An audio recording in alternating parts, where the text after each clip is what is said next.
Hello, hello, hello, my wonderful colleagues, and welcome back to another episode of Hey HR. Today we are talking about white managers, the female tears, the being called aggressive when you just disagreed with someone, the microaggressions. Let's go. There's one thing that'll always irk me in corporate America, and here's how I respond to it. So I was just in a meeting where we're all on camera. My coworker chats me via Zoom and says, "Fix ya face, YA, fix ya face, you mean muggin." So I wrote back and I said, "Oh, what an interesting thing to say."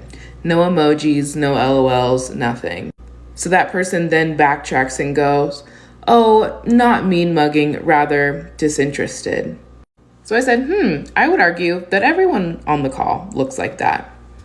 Then the tone changed even more. "Oh, yeah, it's a boring meeting, so I get it." And I was like, "Oh, okay. Did you chat anyone else or just me?" I don't know what it is, but if I'm not laughing, smiling, nodding, sending reactions, people get so uncomfortable, and I don't know what to do about it. I don't know how to change it. I just do know that when those things come up, I'm not giving into it and I'm not changing my behavior because you feel uncomfortable. Furthermore, the peers in that meeting, I could see their phone reflections in their glasses. They looked disengaged, but I guarantee that coworker did not call them out. It's genuinely so exhausting. But if I call it out, I'm angry too, right? It genuinely will always be something. Always. It might come to a shock to you because it was to me, but as a Black woman, my biggest ally in the corporate space has been white men. I know. I've been told my whole life that my biggest enemy as a Black woman, as a young Black woman, are white men, specifically older white men. But in my experience working with both white women and white men bosses, I found myself, my personal experience, to be safer professionally and personally at work with white men.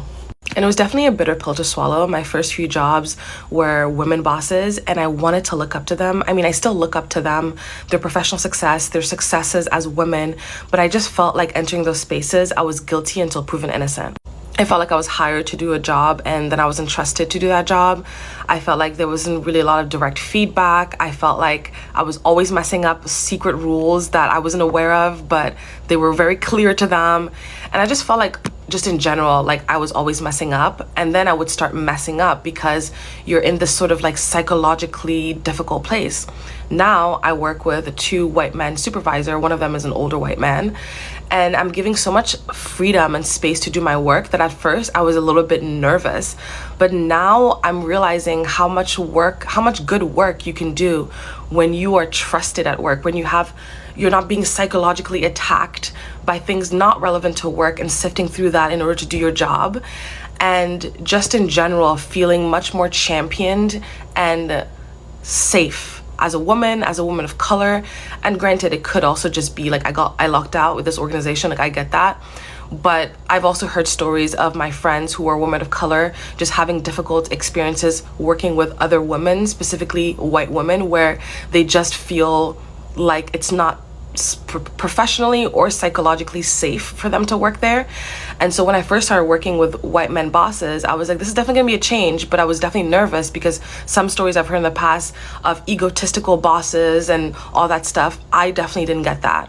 And before this job, I also worked with another white man boss, and he just also made it very psychologically safe to work there. He was very empathetic and vulnerable, and I just was shocked because that's not what I was told, at least. And so if you're a Black woman, a woman of color in the professional space, and you want to enter a team, but you're nervous because it's a white man boss and you don't know how that's gonna work, you may be surprised.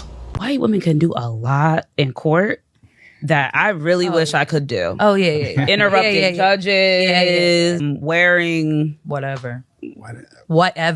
right, whatever. And I mean whatever. The first day I tried not to wear a blazer, a white supervisor told me, you need to put your blazer on because you need to elevate your level of representation. Wow. Now, there were white women walking in with, I don't know, little Sweaters, sweaters over them, like Yeah. sneakers. But I had a nice button up on, nice pants, heels. Yes. Wow. In the Like Hall a of fly. Justice on 161st Street, With a heels, briefcase. and was told and the way that I need to elevate my level of representation is by putting a blazer on. It's crazy. So a white woman friend of mine got reported to HR at work because of something that she said to a colleague. And when you're the black friend, you receive the text messages asking for advice. And so I just want to share with you what this text said. Printed it out. Here we go. Hey Z, hope you're doing well. Hope you don't mind me texting, but I've gotten myself into quite a situation at work. Long story short, I had a very heated conversation with a colleague last week. It came about because she was upset with me. She felt after a conversation together the prior day that my language and tone had been rude and condescending. So she pulled me into her office the next day to let me know how she felt. But unfortunately, she approached it in a way where I felt very threatened and attacked. In trying to tell her that I felt threatened, I used the word aggressive, and now I've been reported to HR. She's a woman of color, so what I did not know before, but I know now, is that aggressive could be interpreted as a racially insensitive term. I feel like an idiot, of course, because that was not my intent, nor did I know that. Is that widely understood to be the case? Are there other words besides the obvious that I need to be aware of? First, I want to share that my friend is a wonderful person. Yet she has biases that she's not aware of. And so to those that are not aware, yes, the term aggressive can be very, very offensive because it's associated with angry black women. We might just state our opinion, and while another person might be called assertive, we get called aggressive. She asked what other terms she should be aware of, and you know what I told her?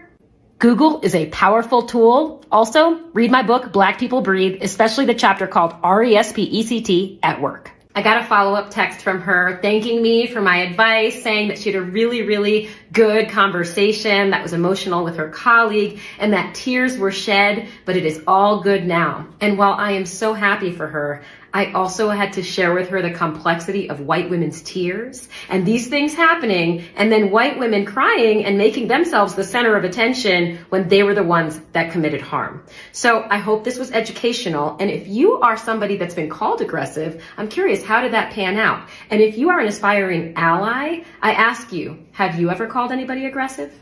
Black women, you are alone in a conference room. Who do you want to walk in? A white man or a white? I really appreciate this creator for making this video for a lot of different reasons, and acknowledging how I've been feeling for quite some time as someone who escaped a toxic workplace that was due to bullying by white women in corporate America. And ironically enough, one of the best bosses I've ever had in my life was a white man in corporate America. I've had great white women too, but like more often than not really. With that said, I've been doing a lot of thinking as to why I think white men and black women, not only in dating, make great couples, but also with white men being like their leader, their boss, their team lead. Why it's not as toxic as white women. And hear me out, but I think it's because white men just simply know their place in society is always going to be number one. They know that they're always going to get the job over anyone else. They know that they're always going to be seen as like the ideal candidate, the ideal working person, no matter what. And I've been thinking that simply like the existence of a black woman on their team, even if she's a gunner, even if she's going after everything, is never going to threaten him. Like he's non-threatened, meaning that he can give away every resource from mentorship to sponsorship to accolades, and he's still going to be ahead of her, which is why he's able to give those things without feeling like it's ever going to take away from him. And specifically, I think white women, or we've also, black women have had horror stories with other black women, is that it feels like the person who is our leader, who's supposed to uplift us and give us access and mentorship and sponsorship, again, when they're doing it, I feel like they feel like it's taking away from their career or their essence. So they hold those opportunities back. They hold the praise back. They hold the promotions back. They hold the role changes back because they want it for themselves. And I feel like white men don't do that because they don't have to do it, because they will always get it.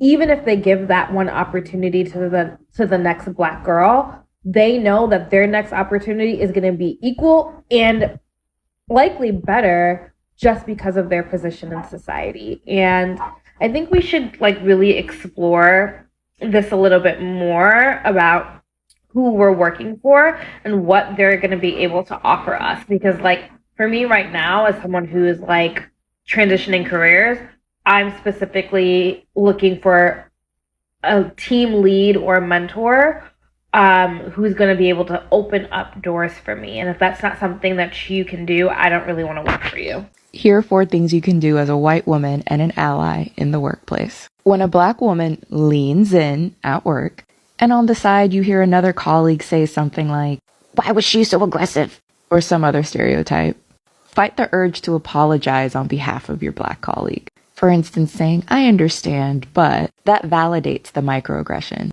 Instead, follow these 4 steps. First, interrupt the microaggression. "Why do you feel that way?"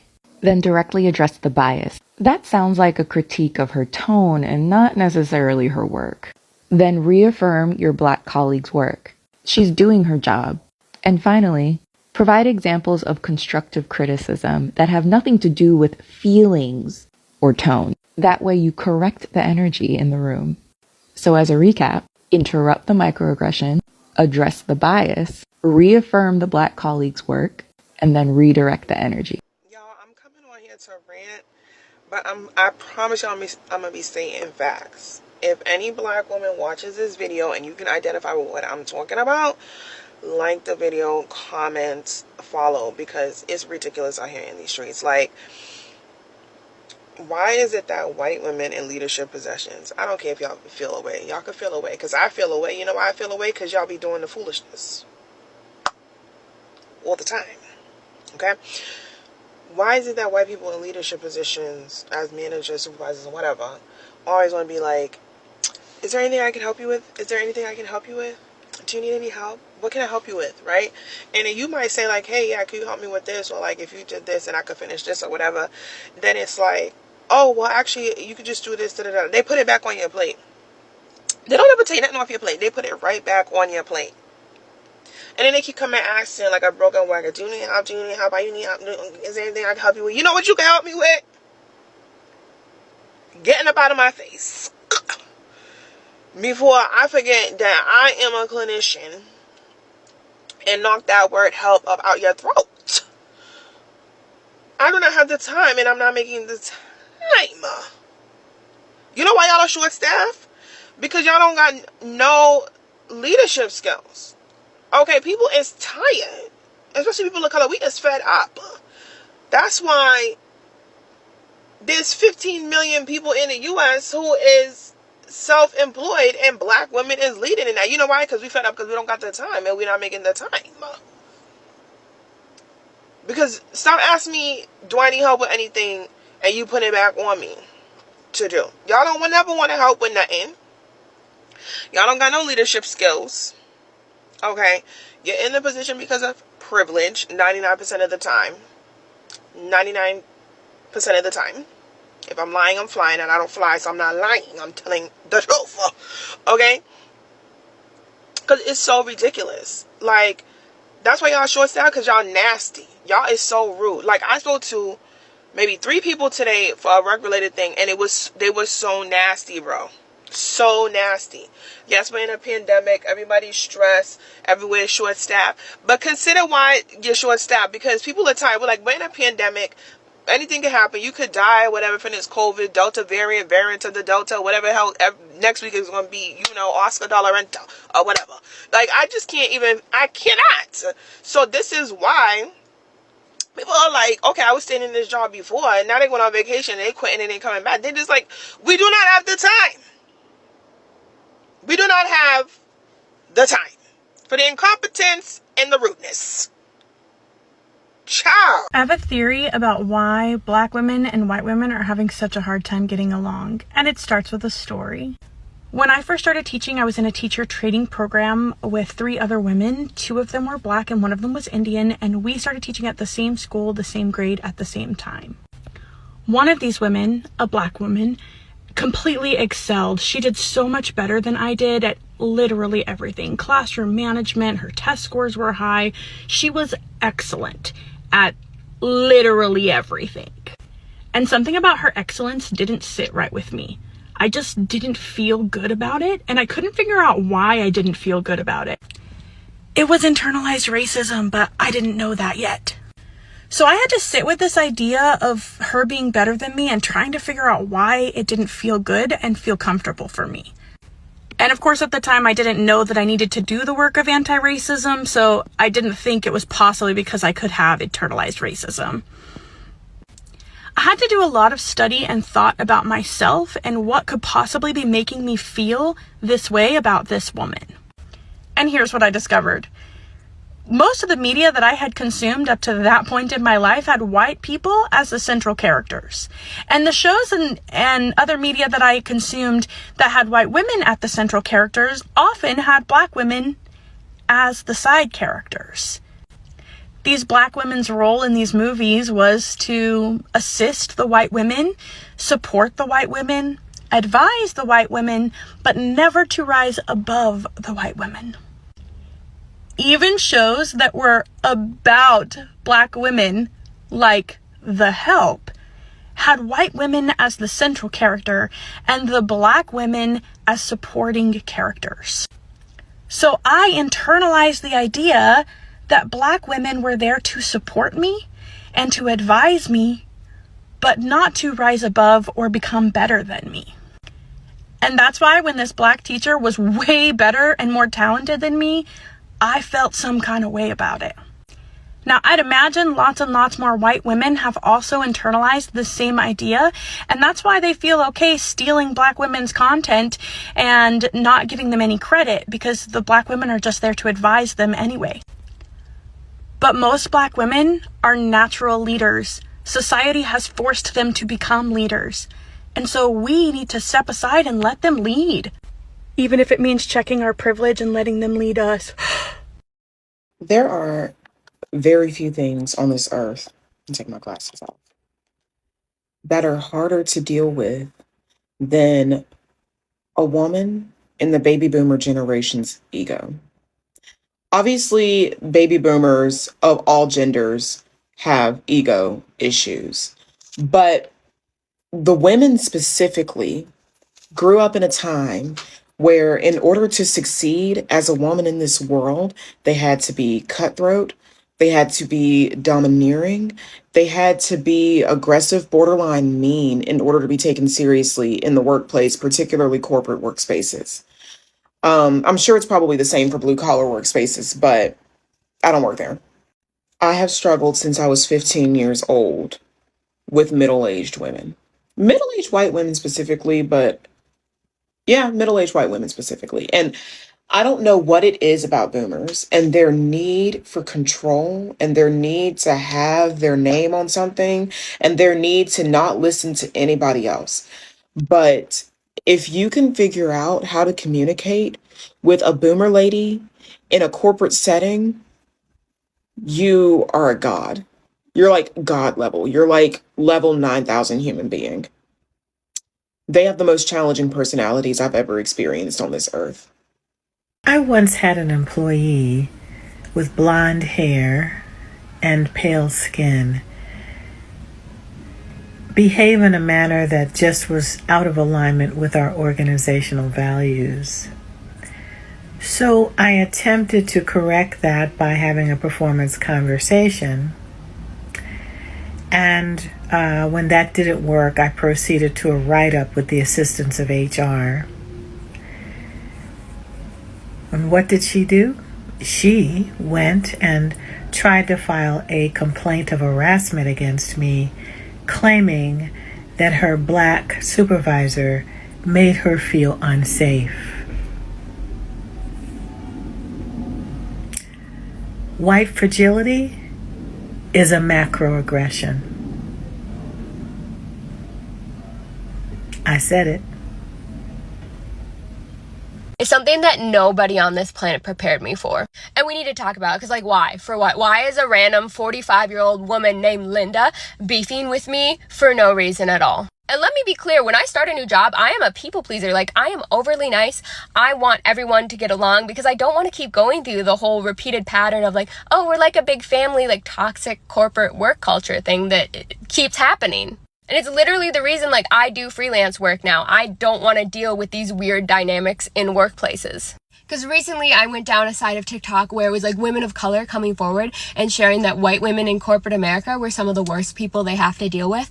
And I fully support them because they truly are. Obviously, their reasons for feeling that way are probably a lot different than mine, but they really are. And I genuinely don't know why. Because, like, is it good old-fashioned misogyny? Do they still genuinely, like, believe there isn't enough space in the corporate world for all women, so they have to turn it into, like, a weird competition constantly? I've worked in a number of them now, and there's always at least one woman in there somewhere that is just determined to make your life miserable. One job I had, my boss was a woman, and I noticed that everyone they hired for our department, they purposely hired both women and women who were like super young. And I mean, like, they were either still in college or they had just graduated like that year. Like, they had to be 21, because she had a tendency to really infantilize all the people who reported to her and like wanted to be like a mentor that people looked up to, but kind of like were never on her level. And I remember one day it slipped out somehow that I was actually 24 and she thought the whole time I was like 20 or 21, and it was just a little bit awkward. That was only where the problems began to start, though, because then one day when she was out of the office and like her boss though was in, he walked in on me doing some random work because I got bored. I finished all my work, so I logged into the back end of the website. We worked in marketing, right? But I have a degree in like UX, UI, and all that other stuff. And since I was bored, I was fixing the coding and whatnot on the back end of the website. Asked my boss if I could do it. She was like, "Sure, if you've got time," because the website was really messed up. And he walked in, you know, we were chit-chatting, we were having a good time, and he saw that I was doing this and asked me about it, and he was like really impressed. He didn't know that I could do this. And I was like, yeah, I mean, no one's ever really asked me what my background is here at the company. And literally like a few minutes later after he leaves, I get an email CC'd with like my boss and other people that I've been promoted essentially, aka they're just gonna pay me more. But essentially the message of the email was like, oh, we see that you have a lot of value, that you're important to the company, and we like want to make sure that you stay here. And that's when the problems with my boss who sat above me really started. Like, I don't know exactly why, but she started making my day-to-day life very difficult with like menial things for no reason. Like, she would write up all the random mistakes that happened in the office, not always mine, not usually mine. Some of them were hers too, and she would report me to HR, so I'd have to go to HR, and I don't know how to argue that. Like, my boss is saying I did this. Ironically, after that, I then got written up and sent to HR for asking too many clarifying questions about stuff that I should know. However, I was just trying to make sure we didn't have any more mistakes at the company. Like, it started to be a running joke in our department, because I was chill with everyone else in the department, that like at any random given moment, I could be just sent to HR to be lectured and yelled at for things that really just didn't make any sense. And it was like a funny running joke in the office because like everyone else was also starting to have problems with her. So I felt pretty comforted in that fact. But it even got to the point where I was like crying in the bathroom at work most days, and she still yelled at me for doing that because it was unprofessional. But I specifically remember one day, our big boss came back from a lunch with one of our coworkers, and so he was hanging out in like our office, because literally like 6 of us shared an office. It was a really weird setup, but we were all hanging out, having fun. We were joking, we were laughing. He and I were like shooting jokes back and forth, and we were laughing our butts off. I thought it was like a really good day, and then I look over at her in the corner, and she's giving me like the evilest look I've ever seen in my life. And I don't know why. I can't figure out why, but I know that I'm about to be offed once he leaves the room. But after he leaves, she literally just like packs up and leaves for the day. And then the next day, I come into the office, and of course, I get called into HR. And she has told HR that everyone in our department, all like 7 or 8 of us, apparently have written up that they're uncomfortable with my behavior at work. And I'm sitting here bawling in HR because I have no idea. Everyone hates me, essentially, is what she's saying. Like, no one wants me there. Like, and I don't know what to say to that. And I'm like, could you give me some examples? Like, if I don't want to make everyone uncomfortable, like, could you tell me what I could do to change? They can't give me a single example because there are none. I remember I'm bawling. She says, go take a walk before you go back to the office because, like, I don't want people seeing this. And I was just like, no. I went straight back to the office where all our coworkers were bawling. They're like, what happened? Like, what did you get written up for this time? And I was like, apparently every single one of you filed a report about me.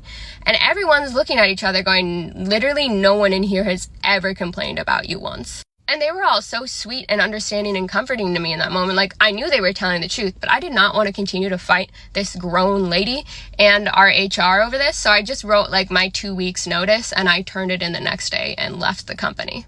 And I won't lie, slowly but surely, pretty much everyone left after me because they also had these problems. But I've definitely experienced like stuff like this in other companies too. And I just don't understand, like, do they just not think we can all coexist? Is it because it's like marketing and like marketing is considered a young person's game, so they feel threatened? Like, I don't know, but it's wild, and no one tells you that this is going to be another thing you get to deal with later in life. This white woman in a supervisor position that instead of finding ways to support and help you as a woman with woman, they take another role of impeding your success, of making it more difficult for you, of demanding more things than they would demand a man, for example, or being less understanding or being less compassionate, not being the best leaders that they can be. So I've heard a lot about this, a lot of the complaints about this white female supervisor. And it's difficult. It's like, we're supposed to be helping each other. We're women. We're all women. So unfortunately, it's not the case. So what do you think, my colleagues? Do you think that they were spot on in their memories and feelings of working for the white people? For me, I take this personally because I personally have had issues with the others, and it's not fair, especially in the workforce. Don't let anyone take advantage of you. Be who you are. Stand up for yourself. And don't ever let anyone make you believe that you don't belong. Until we meet again, my friends and colleagues. Thank you for watching. Hey, HR. Peace.